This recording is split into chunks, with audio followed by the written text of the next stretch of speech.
ان الحمد للہ الصلاۃ والسلام علی الاشرف الانبیاء والمرسلین نبینا محمد صلی اللہ علیہ وسلم وعلی آلہ واصحابہ اجمعین۔ رب اشرح لی صدری ویسر لی امری واحلل عقدۃ من لسانی یفقہوا قولی۔ میرے محترم ناظرین اکرام، السلام علیکم ورحمۃ اللہ۔ سورہ البقرہ کی آیت نمبر 177 تک ہم پہنچے ہیں، کچھ حصہ ہم نے کور کیا ہے، اور آج اس آیت کا جو باقی حصہ ہے وہ انشاءاللہ آپ کے سامنے رکھیں گے۔ اس آیت کا موضوع کیا ہے؟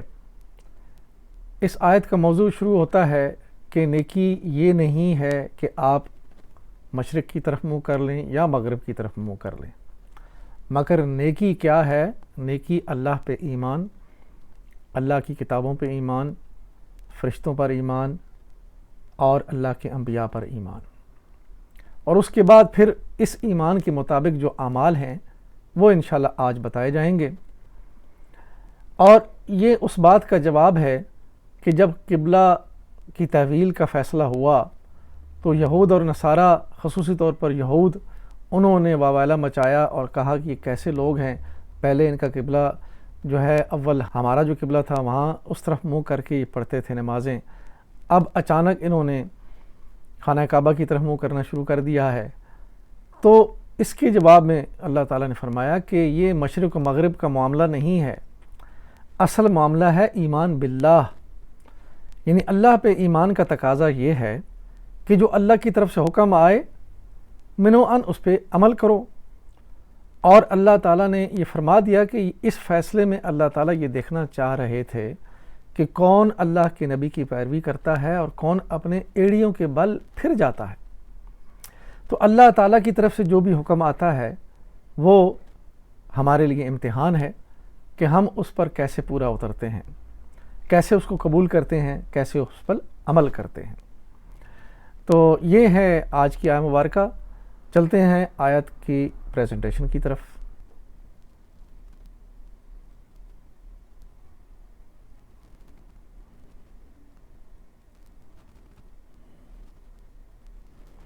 اعوذ باللہ من الشیطان الرجیم، بسم اللہ الرحمن الرحیم۔ آج کی آیت کا جو حصہ پچھلے لیکچر میں کور ہو چکا تھا اس کو دہراتے ہیں۔ وَلَٰكِنَّ الْبِرَّ مَنْ آمَنَ بِاللَّهِ وَالْيَوْمِ الْآخِرِ وَالْمَلَائِكَةِ وَالْكِتَابِ وَالنَّبِيِّينَ، بلکہ نیکی یہ ہے کہ آدمی اللہ کو اور یوم آخر اور ملائکہ اور اللہ کی نازل کی ہوئی کتاب اور اس کے پیغمبروں کو دل سے مانے۔ آیہ مبارکہ کا جو باقی حصہ ہے وہ آج انشاءاللہ ہم کور کرتے ہیں۔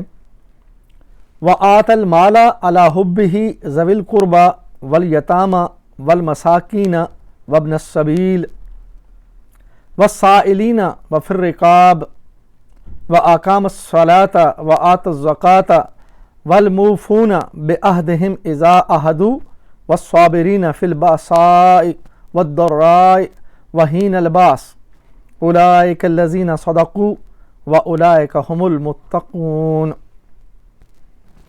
اور اللہ کی محبت میں اپنا دل پسند مال، رشتہ داروں اور یتیموں پر، مسکینوں اور مسافروں پر، مدد کے لیے ہاتھ پھیلانے والوں پر اور غلامی کی رہائی پر خرچ کرے، اور غلاموں کی رہائی پر خرچ کرے، اور نماز قائم کرے اور زکوٰۃ دے، اور نیک وہ لوگ ہیں کہ جب عہد کریں تو اسے وفا کریں اور صبر کریں، تنگ دستی اور مصیبت کے وقت میں اور حق و باطل کی جنگ میں، یہ ہیں راست باز لوگ اور یہی متقی ہیں۔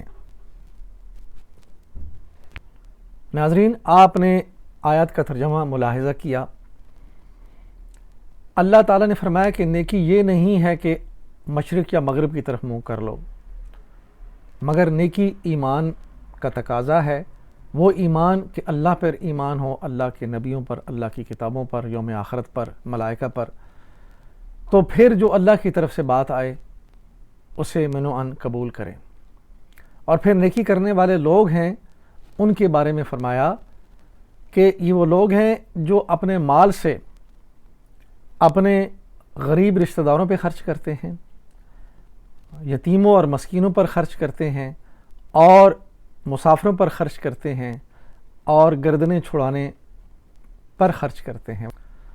اور فرمایا کہ نیک وہ لوگ ہیں جو نماز قائم کرتے ہیں، جو زکوٰۃ دیتے ہیں، اور جب کسی بات کا عہد کر لیتے ہیں تو اس کو پورا کرتے ہیں، اور پھر مشکل گھڑیوں میں، مشکل اوقات میں صبر کرتے ہیں، اور خصوصی طور پر عین جنگ کے موقع پر بھی صبر کرتے ہیں۔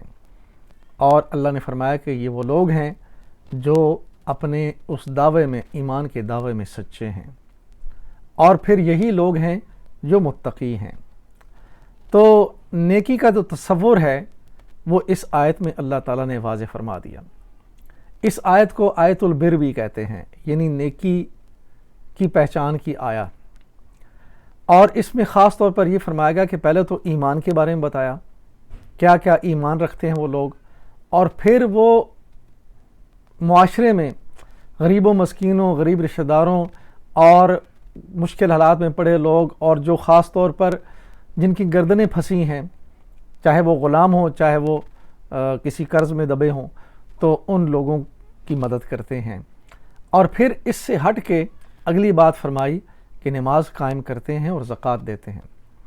اب دیکھیں یہاں پہ زکوٰۃ کا ذکر علیحدہ ہے اور اللہ کی راہ میں خرچ کرنے کا ذکر علیحدہ ہے۔ تو یہ دو قسم کے جو اخراجات ہیں جو انسان کی طرف سے اللہ تعالیٰ کی خوشنودی کے لیے کیے جاتے ہیں، وہ اللہ تعالیٰ کی راہ میں خرچ کہلائے جاتے ہیں۔ اور یہ دیکھیں کہ اگر یہ سب کچھ ہو جائے جیسا اس آیت میں بتایا گیا ہے، تو آپ کے معاشرے میں کون غریب رہے گا، کون تنگ دست ہوگا؟ کہ ایک طرف تو آپ اپنے مال سے لوگوں کی بھلائی میں خرچ کر رہے ہیں، اور اس کے بعد پھر زکوٰۃ کا بھی حکم علیحدہ سے ہے، تو زکوٰۃ علیحدہ سے دینی ہے، اور صدقات ہیں وہ باقی جو اخراجات ہیں وہ علیحدہ سے ہیں۔ تو یہ سارے کام اگر پورا معاشرہ کرے گا تو بتائیے کون غریب رہ جائے گا اس معاشرے میں۔ اور پھر عہد کی وفاداری اور عہد کی پاسداری، یہ بڑی اہم ہے کہ وہ لوگ جو اپنے عہد کو پورا کرتے ہیں، اللہ تعالیٰ کو ایسے لوگ پسند ہیں۔ اور پھر ایک عہد تو ہم نے اللہ تعالیٰ سے کیا ہوا ہے۔ اللہ تعالیٰ نے ہم سے پوچھا الستو بربکم، اس وقت جب ہم ارواح کی شکل میں تھے تو سب نے کہا قالوا بلا شہدنا۔ تو ہم نے وہ عہد کیا ہوا ہے کہ ہم نے اپنے خالق و مالک اور اپنے الہ، وہ جو ہمارا مالک و خالق ہے، اس کو ہم نے اپنا رب تسلیم کیا ہوا ہے۔ اور رب تسلیم کرنے کا مقصد یہ ہے، اور اس کا مطلب یہ کہ جو اس رب کی طرف سے آئے اس کو قبول کیا جائے، اور اپنی مشکلات میں اس رب کی طرف جو ہے وہ رجوع کیا جائے۔ اور پھر صبر کی بات ہوئی کہ وہ لوگ جو نیک لوگ ہیں وہ صبر کرنے والے ہیں، ہر حال میں، ہر مشکل میں صبر کرتے ہیں، اور خصوصی طور پر عین جنگ کے موقع پر بھی صبر کرتے ہیں۔ اب یہاں پہ صبر کا جو مطلب ہے، جو جنگ کے بارے میں بتایا گیا خاص طور پر، اس کو بھی ذرا غور فرمائیے کہ صبر کرنا صرف محض بیٹھ رہنے کا نام نہیں ہے، اور سب کچھ یعنی ہاتھ پہ ہاتھ رکھ کے بیٹھ جانا اور کوئی کچھ نہ بن پڑے تو کہیں ہم نے صبر کر لیا، تو یہ صبر نہیں ہے۔ صبر مشکل گھڑی میں آگے بڑھنے کا نام ہے، اور خاص طور پر جنگ میں آگے بڑھنے کا اور اللہ کے دین کو سر بلند کرنے کا جو نام ہے وہ صبر ہے۔ تو وہ صبر کرنے والے جو لوگ ہیں، اللہ تعالیٰ نے فرمایا کہ یہی لوگ ہیں جو اپنے دعوے میں سچے ہیں، اور یہی لوگ متقی ہیں۔ تو اب ہمیں سمجھ آ جانی چاہیے کہ نیکی کا تصور کیا ہے، اور صادق لوگ کون ہیں، اپنے دعوے میں جو سچے ہیں، اور پھر متقی لوگ کون ہیں۔ یہ وہ کام ہے جو کرنے والے ہیں، اور نیکی کا تصور ہمیں یہاں سے پتہ چلتا ہے۔ اب دیکھیے ہماری ایک لحاظ سے یہ بدنصیبی ہے کہ ہم قرآن کو سمجھتے نہیں۔ بار بار یہ ایسی آیات ہمارے سامنے سے گزرتی ہیں، پڑھتے ہیں اور سنتے بھی ہیں نمازوں میں، لیکن ہمیں ان کے اندر جو احکامات ہیں ان کا پتہ نہیں چلتا۔ تو یہ کوشش جو اس چینل سے کی جا رہی ہے وہ یہی ہے کہ لوگوں کے اندر یہ احساس پیدا ہو کہ ہمیں اس قرآن کو خود سمجھنا ہے اور اس کو سمجھ کر خود اس پہ عمل کرنا ہے اور اس کو لوگوں تک پہنچانا ہے۔ اب ہم اس آیات کی جو گرامر کی تفصیل ہے اس پہ انشاءاللہ بات کرتے ہیں۔ وَآتَ الْمَالَ عَلَى حُبِّهِ ذَوِي الْقُرْبَى وَالْيَتَامَى وَالْمَسَاكِينَ وَابْنَ السَّبِيلِ وَالسَّائِلِينَ، اور اللہ کی محبت میں اپنا دل پسند مال رشتہ داروں، یتیموں پر، مسکینوں اور مسافروں پر، مدد کے لیے ہاتھ پھیلانے والوں پر اور غلاموں کی رہائی پر خرچ کرتے ہیں۔ وَآتَ الْمَالَ عَلَى حُبِّهِ، اور وہ اللہ کی محبت میں اپنا مال دے۔ وَآتَ واو اسم عاطفہ اور آتا فعل ہے، المالا مفعول ہے، علی حبہ مرکب جاری ہے، علی حبی مرکب جاری اور حبہ مرکب اضافی ہے۔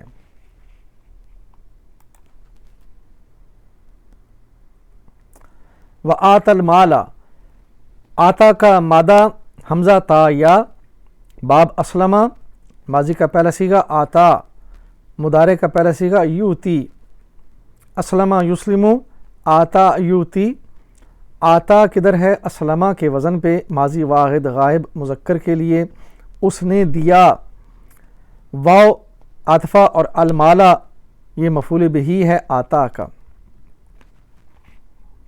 یعنی دیا کیا؟ اپنا مال، اپنے قرابت داروں کو اور یتیموں کو۔ ذوی القربہ مرکب اضافی ہے اور والیتامى مفعول بہ ہے، واو عاطفہ کے ساتھ، اور مال دیا کس کو؟ علی حبہ، اللہ کی محبت میں، کس کو دیا؟ الیتامى، یتیموں کو دیا، یہ ہے مفعول بہ، والمساکین وابن السبیل، اور مسکینوں اور مسافروں کو۔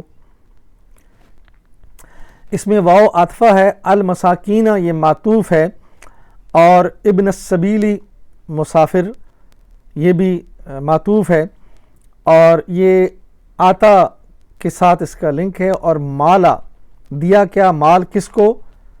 مساکین کو اور مسافروں کو۔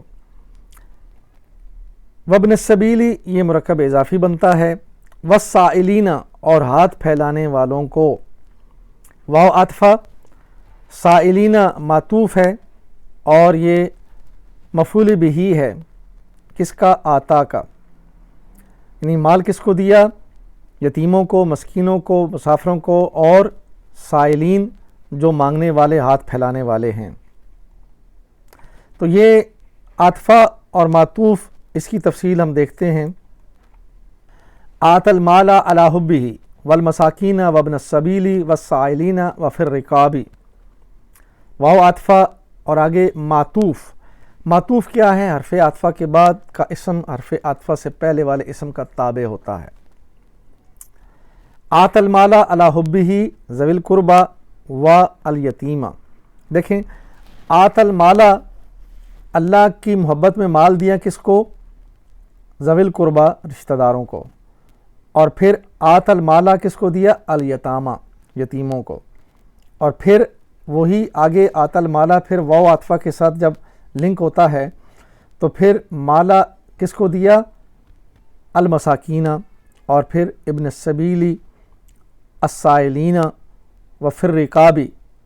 تو یہ سارے کے سارے آتا کے ساتھ، آت المالا دیا کس کو؟ اپنا مال، یہ ساری وہ کیٹیگریز ہیں جن کو مال دینا اللہ کی طرف سے حکم ہے، اور نیکی کا تصور ہمارے سامنے آتا ہے کہ یہ کام کریں گے تو نیک کہلائیں گے۔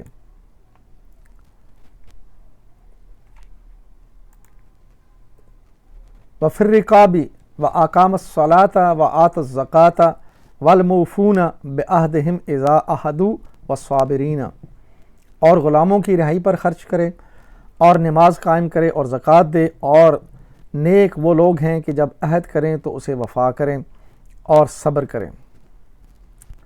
وفی الرقاب گردنیں چھڑانے میں، یہ مرکب جاری واو عاطفہ کے ساتھ، یہ ہم نے دیکھ لیا۔ و اقام الصلاۃ و آت الزکوٰۃ، اور نماز قائم کریں اور زکوٰۃ دیں۔ واو عاطفہ ہے اور اقامہ فعل ہے، الصلاۃ مفعول بہ ہے۔ پھر آگے واو عاطفہ، آتا فعل ہے، الزکوٰۃ اور زکوٰۃ مفعول بہ ہے۔ یہ دو افعال ہیں، اقامہ اور آتا، اس کی تفصیل دیکھتے ہیں۔ و اقام الصلاۃ، اقامہ کا مادہ قاف واو میم، باب اسلمہ، اقامہ یقیم مضارع، اسلمہ یسلم، اقامہ یقیم۔ اقامہ کدھر ہے؟ اسلمہ کے وزن پہ، اس نے قائم کیا، ماضی واحد غائب مذکر کے لیے۔ الصلاۃ کیا قائم کیا؟ نماز، یہ مفعول بہ ہے اقامہ کا۔ وآت الزکوٰۃ، یہ دوسرا فعل، آتا کا مادہ حمزہ تا یا، باب اسلمہ، آتا ماضی کا پہلا صیغہ اور مضارع کا پہلا صیغہ یوتی، اسلمہ یسلم، آتا یوتی۔ آتا اسلمہ کے وزن پہ، ماضی واحد غائب مذکر کے لیے، اس نے دیا۔ والزکوٰۃ، واو عاطفہ اور زکوٰۃ مفعول بہ ہے آتا کا، دیا کیا؟ وہ کیا دے؟ زکوٰۃ دے۔ والموفون بعہدہم، اور اپنے عہد کو وفا کریں۔ واو عاطفہ، الموفون اسم فاعل ہے، بعہدی مرکب جاری اور عہدہم مرکب اضافی۔ والموفون، موفون کا مادہ واو فا یا، باب اسلمہ ماضی کا پہلا صیغہ اوفا، مضارع یوفی، اسلمہ یسلم، اوفا یوفی۔ مادہ میں دیکھیں واو اور یا دو حروف علت ہیں، تو یہ فعل تعلیل کے بعد بنا۔ اب یہ دیکھیں موفونہ کیا ہے؟ یہ جو فاعل ہے، تو فاعل واحد کے لیے الموفی اور جمع کے لیے فاعل بنے گا الموفونہ، عہد پورا کرنے والے۔ واو اس میں عاطفہ تھی۔ اذا عہدو، جب عہد کریں۔ اذا ظرف زمان، یعنی زمانے کا ذکر ہے، جب بھی کوئی بات ہو عہد کی، تو عہدو یہ فعل ہے۔ اذا عہدو، اذا اسم ظرف زمان اور پلس فعل، کہ جب وہ عہد کرتے ہیں، تو یہ حال کا مطلب دیتا ہے، یعنی اذا جب ماضی کے ساتھ آئے تو اسے مضارع بنا دیتا ہے، اور یہ حرف شرط بھی ہے۔ عہدو اصل میں یہ ماضی کا صیغہ ہے، ماضی جمع، عہدہ عہدو، اس نے عہد کیا، ان سب نے عہد کیا۔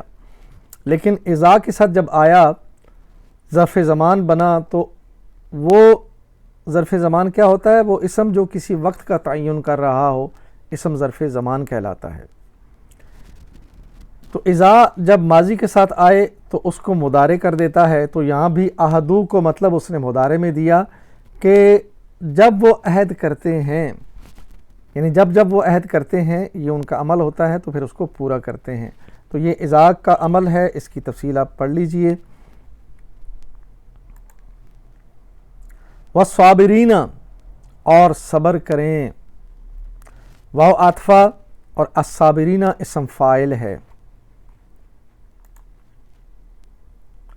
والصابرین، صابرین کا مادہ صاد با را، باب ضربا ماضی کا پہلا صیغہ، صبرا مضارع کا پہلا صیغہ، یصبرو صبرا یصبرو، ضربا یضربو، بالکل 100% میچ کر رہا ہے۔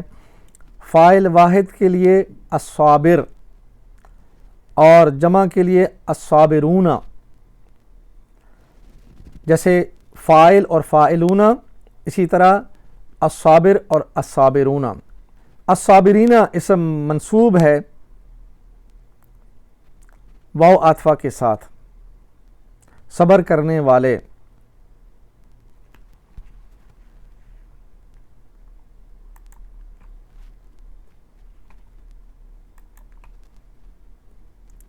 فی البأساء والضراء وحین الباس اولئک الذین صدقوا وَأُولَٰئِكَ هُمُ الْمُتَّقُونَ۔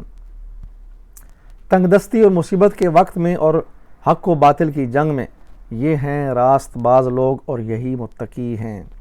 یعنی وہ صبر کریں اس حال میں، ہر مشکل میں، اور خاص طور پر حق و باطل کی جنگ ہو رہی ہے، چاہے وہ اسلحے کے ساتھ لڑی جا رہی ہے، چاہے وہ تبلیغ کے ساتھ لڑی جا رہی ہے، اور چاہے وہ قلم کے ساتھ لڑی جا رہی ہے، ہر حال میں وہ صبر کر کے آگے بڑھتے چلے جائیں۔ وَفِي الْبَأْسَاءِ وَالضَّرَّاءِ، تنگ دستی اور مصیبت کے وقت۔ فی الباساء مرکب جاری، واو عاطفہ کے ساتھ، الضراء معطوف، یعنی فی کے ساتھ ملے گا، مشکل گھڑی میں، مصیبت میں، تنگ دستی میں۔ وحین الباسی، اور عین جنگ کے دوران بھی صبر کرنے والے لوگ ہیں۔ واو عاطفہ اور حین الباسی مرکب اضافی ہے۔ اولئک الذین صدقوا، یہی لوگ ہیں سچے۔ اولئک اسم اشارہ بعید مذکر کے لیے، الذین موصولہ جمع مذکر کے لیے، صدقوا فعل ہے۔ صدقوا مادہ صاد دال قاف باب نصرہ، ماضی کا پہلا صیغہ صدقہ، مضارع کا پہلا صیغہ یصدقو، نصرہ ینصرو، صدقہ یصدقو۔ صدقو کدھر ہے؟ نصرو کے وزن پہ، ماضی جمع غائب مذکر کے لیے، انہوں نے سچ کا ساتھ دیا۔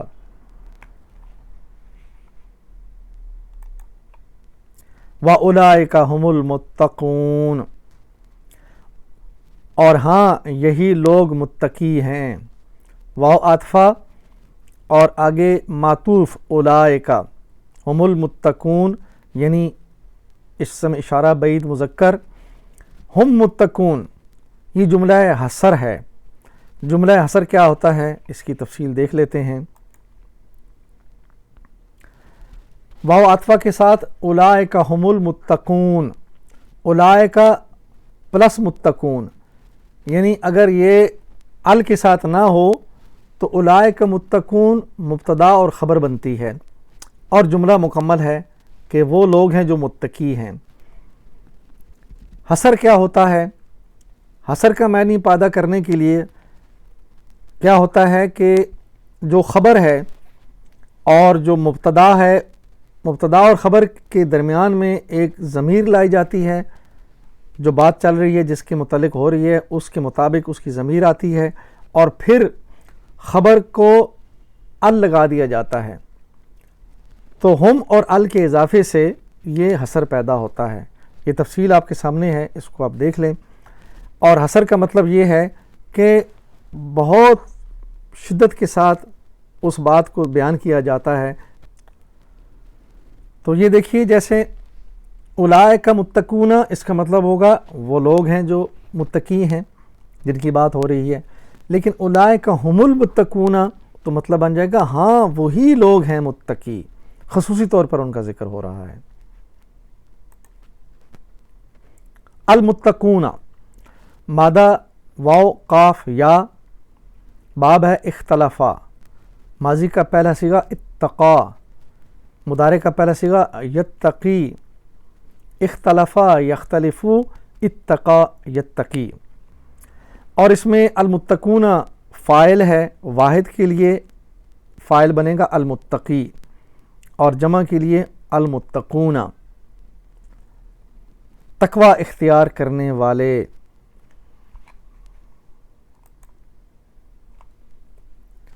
الحمدللہ ہم نے سورہ البقرہ کی آیت نمبر 177 پڑھ لی، سمجھ لی۔ آخر میں ہم اللہ سے دعا کرتے ہیں کہ اے اللہ ہمیں قرآن و حدیث سے ہدایت لینے کی توفیق عطا فرما، اور اپنے آپ کو اس دین کی خدمت کے لیے وقف کرتے ہوئے کہیں گے میری زندگی کا مقصد تیرے دین کی سرفرازی، میں اسی لیے مسلمان، میں اسی لیے نمازی۔ وآخر دعوانا ان الحمدللہ رب العالمین، الصلاۃ والسلام علی رسولہ الکریم، جزاکم اللہ خیراً۔